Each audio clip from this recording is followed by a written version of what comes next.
आपको मक्खन तो बहुत ही पसंद होगा, है ना? तो कभी सोचा है कि ये मक्खन हमें कैसे प्राप्त होता है? सोचिए सोचिए। हाँ, जब माएँ दूध या दही को खूब तेजी से मथती हैं मथनी के द्वारा, तो हमें मक्खन प्राप्त होता है। तो दूध में से मक्खन निकालने के लिए दूध को मथनी द्वारा तीव्र गति से मथा जाता है, और जिससे मक्खन जो है वो दूध से अलग हो जाता है। तो दूध के चिकनाई के जो हल्के कण होते हैं वो दूध में निलंबित रहते हैं, और जब इसे मथनी द्वारा तेजी से घुमाया जाता है, मथा जाता है, तो ये कण हल्के हैं तो ऊपर आ जाते हैं, और भारी कण जो है वो नीचे बैठ जाते हैं। तो इस प्रक्रिया से जो है हम मक्खन है उसको दूध से अलग कर लेते हैं, और ये प्रक्रिया अपकेंद्रण कहलाती है। और ये प्रक्रिया हम कभी प्रयोग करते हैं जब दोनों ही मिश्रण जो अवयव हैं वो हमारे लिए बहुत उपयोगी होते हैं। तो आपने देखा होगा कि घर में जब माएँ दही या दूध को मथती है मथनी के द्वारा, तो हम मक्खन प्राप्त होता है। और बच्चों, ये छाछ भी प्राप्त करने के काम आती है। तो इस विधि का प्रयोग हम दूध दही से मक्खन छाछ प्राप्त करने में करते हैं।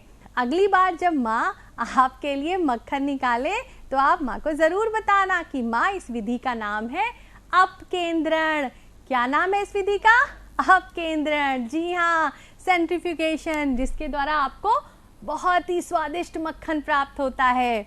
अब बच्चों, अब आ गया वो विधि जिसमें अगर कोई द्रव में पदार्थ घुला हुआ हो, कोई ठोस पदार्थ अगर पानी में घुल गया हो, जैसे पानी में मैंने नमक घोल दिया।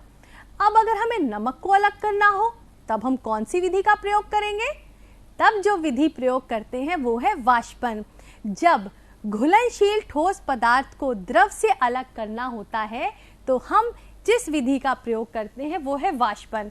और वाष्पन विधि के द्वारा ही बच्चों समुद्र के जल से हम नमक प्राप्त करते हैं। इस विधि में क्या होता है कि जो जल होता है वो तेज गर्म किया जाता है, धूप में भी गर्म होता है सूर्य के प्रकाश से। तो क्या होता है, जो द्रव है वो वाष्प बन के उड़ जाता है।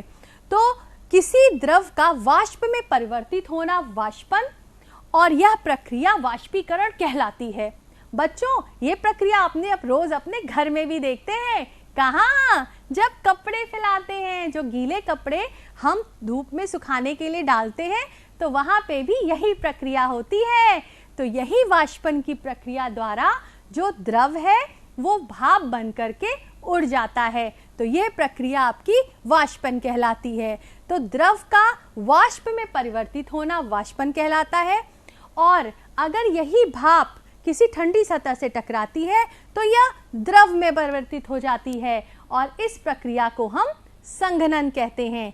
क्या कहते हैं? संघनन या कंडेंसेशन। अब आप इस चित्र में देख सकते हैं कि जब हम कभी किसी भगोने में पानी को गर्म कर रहे होते हैं और अगर वहां पर एक प्लेट रख देते हैं, तो जो भाप की बूंदें हैं जब इस प्लेट से टकराती हैं तो आप देखेंगे कि प्लेट पर पानी की छोटी छोटी बूंदें आ जाती हैं।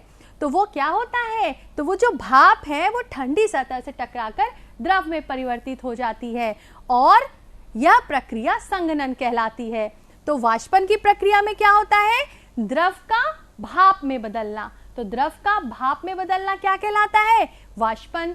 और भाप का द्रव में बदलना कहलाता है संघनन। इस बात को समझिए और याद रखिएगा कि द्रव जो है, लिक्विड जब वेपर में परिवर्तित हो रहा है, यानी वाष्प में, द्रव वाष्प में परिवर्तित हो रहा है तो वो प्रक्रिया वाष्पन है, और जब वाष्प द्रव में परिवर्तित हो रही है वो प्रक्रिया संघनन कहलाती है। कई बार कुछ ऐसे विलयन होते हैं जिसमें हम वाष्पीकरण और संघनन की प्रक्रिया द्वारा शुद्ध द्रव को प्राप्त करते हैं, तो यह प्रक्रिया आसवन कहलाती है। क्या कहलाती है बच्चों? आसवन। जो शुद्ध द्रव हम प्राप्त करते हैं वह इसी विधि द्वारा प्राप्त करते हैं। अच्छा बच्चों, आप सभी को तो खूब पसंद होगी रंग बिरंगी टॉफियां। अच्छा, है ना पसंद? तो ये किस विधि द्वारा प्राप्त होती है? ये जिस विधि द्वारा प्राप्त होती है उसको कहते हैं क्रिस्टलीकरण। क्या कहते हैं बच्चों? क्रिस्टलीकरण कहते हैं। तो जब किसी द्रव में बहुत अधिक मात्रा में कोई ठोस पदार्थ घुला हुआ रहता है और सांद्र विलयन बनाता है, तो इस सांद्र विलयन में से ठोस पदार्थ और द्रव को अलग करने के लिए जिस विधि को हम काम में लाते हैं उसे क्रिस्टलीकरण कहा जाता है। जैसे बच्चों, आप लोगों ने फिटकरी देखा होगा, हाँ, ये इसी विधि से प्राप्त होती है। और चाशनी से शक्कर, याद आया ना, जो चाशनी से शक्कर बनती है वो भी इसी विधि द्वारा प्राप्त होती है। और बच्चों, आपको मिश्री भी पसंद होगी, मिश्री भी इसी विधि द्वारा प्राप्त होती है। अब बच्चों, एक और विधि है जिसे चुंबकीय पृथक्करण विधि कहते हैं। आप सभी ने चुंबक तो देखा ही होगा। चुंबक क्या करता है? चुंबक लोहे को अपनी तरफ आकर्षित कर लेता है। तो जब हम लोहे या लोहे से बने हुए वस्तुओं को एक चुंबक के द्वारा पृथक करते हैं तो यह विधि चुंबकीय पृथक्करण विधि कहलाती है। जैसे मैंने एक मिश्रण लिया, इसमें कुछ लोहे के छीलन और लोहे की कीलें हैं जो कि नमक में मिली हुई हैं। तो इस मिश्रण में से जब मैं चुंबक की सहायता से इस पूरे मिश्रण में से लोहे की चीज़ को अलग कर ले रही हूँ, तो आप देख सकते हैं कि जो भी लोहे के पदार्थ थे वो इस चुंबक में चिपक गए और इस चुंबक के द्वारा इस मिश्रण में से मैंने इस लोहे को अलग कर लिया। तो इस तरह से चुंबक की सहायता से मिश्रण से लोहे की बनी वस्तुओं को जो हम अलग करते हैं, इस विधि को चुंबकीय पृथक्करण विधि कहते हैं। तो बच्चों, अब एक और विधि, आपको रंग तो बहुत पसंद होंगे, तो रंगों को अगर अलग करना हो तो हम जिस विधि का प्रयोग करते हैं वह विधि है क्रोमेटोग्राफी। तो इसमें क्या होता है बच्चों? क्रोमा का अर्थ होता है रंग और ग्राफ का अर्थ प्लेटिंग से होता है। अर्थात रंगों के आधार पर हम पदार्थ को पृथक करना हो तो हम पृथक्करण या क्रोमेटोग्राफी विधि का प्रयोग करते हैं। जैसे कि नीला और पीला रंग मिलकर के हरा रंग बनाते हैं, लाल और पीला रंग मिलकर नारंगी रंग बनाते हैं। अगर इन्हें अलग करना हो तो हम जिस विधि का प्रयोग करेंगे उसे क्या कहेंगे?